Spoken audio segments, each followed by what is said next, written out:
Preocupados com o crescimento de diversas religiões, os dirigentes do PC chinês resolveram adotar a linha dura dos tempos da Revolução Cultural. Acreditar no comunismo e no ateísmo são as únicas crenças permitidas. Quem já pertence ao partido e adotou alguma religião terá que se declarar arrependido em público. Já os candidatos ao ingresso devem assinar um documento afirmando que são ateus.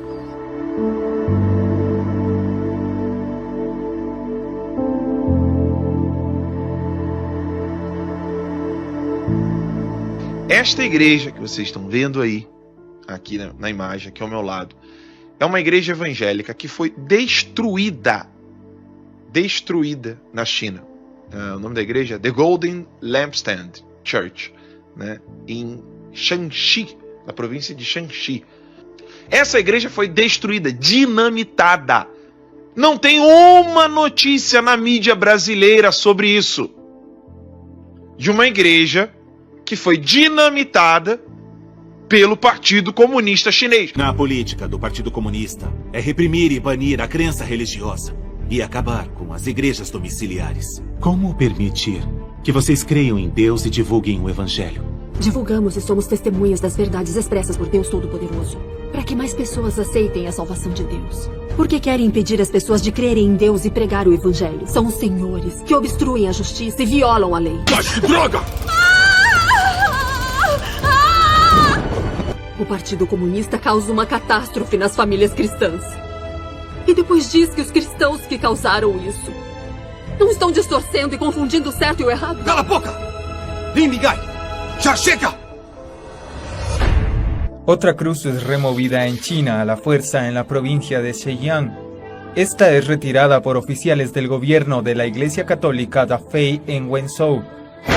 O governo chinês continua a campanha de demolições de igrejas. A campanha de demolição de igrejas promovida pelo governo chinês continua atingindo os cristãos do país. As recentes remoções de cruzes sugerem que a campanha ainda não terminou. Em 2 de abril, autoridades retiraram a cruz de uma igreja em Xixi. 2 dias depois, a cruz foi retirada do telhado da igreja em Quan. Uma terceira igreja foi alvo em Lixiu, outra cidade da província de Zhejiang. O cristianismo é a religião que cresce mais rápido na China. Alguns preveem que o país asiático possa ter a maior congregação cristã do mundo nos próximos 10 anos, com 160 milhões de crentes.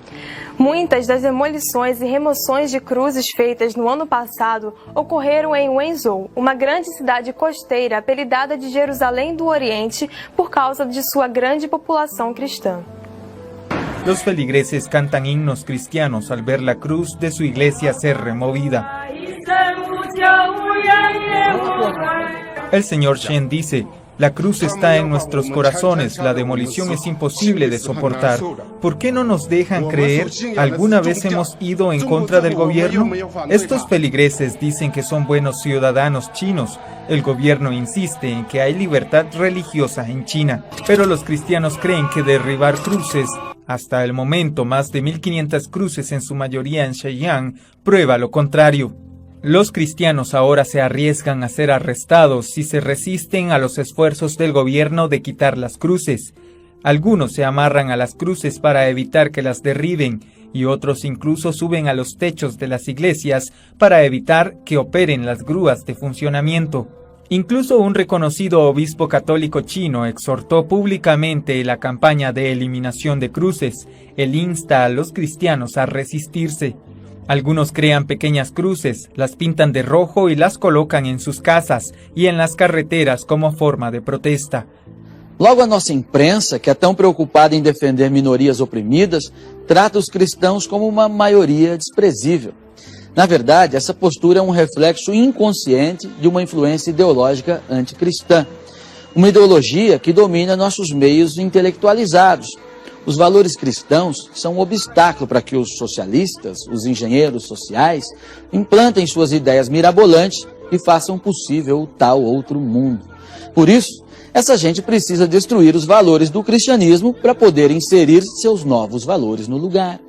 Daí a perseguição aos cristãos não comove, não choca. Qualquer coisa que enfraqueça o cristianismo é potencializada, é usada como uma ferramenta de destruição, seja ela outra religião movimentos que afrontam valores ou mesmo movimentos de desmoralização, como vimos na visita do Papa ao Brasil. Retratado como retrógrado ou opressor, o cristão está constrangido. Defender cristão virou coisa brega. As próprias instituições cristãs caem nesse jogo e denunciam timidamente essa perseguição.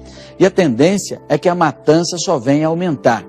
A saída para os cristãos é entender que são vítimas de uma estratégia e reagir. Pois com a consciência, coragem, com a sabedoria cristã, não há ideia, não há espada, não há foice e martelo que tenha força suficiente para derrubar uma cruz.